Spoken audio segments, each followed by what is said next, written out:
Moving on, a new poll has found if an election was called today, it would be neck and neck between Labor and One Nation. Another day, another bad poll for Labor. Amanda, do you think Pauline Hanson's policies are angry with the coalition? You know, do you think people are angry with the coalition and Labor, or do you think they think she's got a real solution?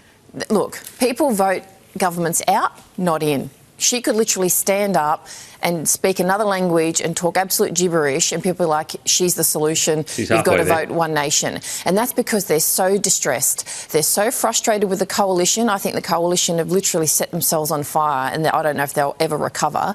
And Labor's riding the wave of the amount of MPs that they have, and they've got a majority at the moment, right? But I think it's the fact that people are so upset, they'll vote for anything. And when you question a One Nation supporter on a particular policy, they can't respond. They only respond usually with hate, saying, you don't know what you're talking about, she's the only answer. OK, Justin, have the big parties had their chance? She is saying what people want to hear, and she's got a real chance here now. Yeah, well, as I said before, simplicity works as well, yeah. And the big parties have had a chance. They've had a chance for decades. I've got to say, for decades, we have been trying to tell the major parties that they have disconnected themselves from people, and when they backflip on things, and look, I hate to kick a guy while he's in his political grave, but look at how Peter Dutton ran the last campaign.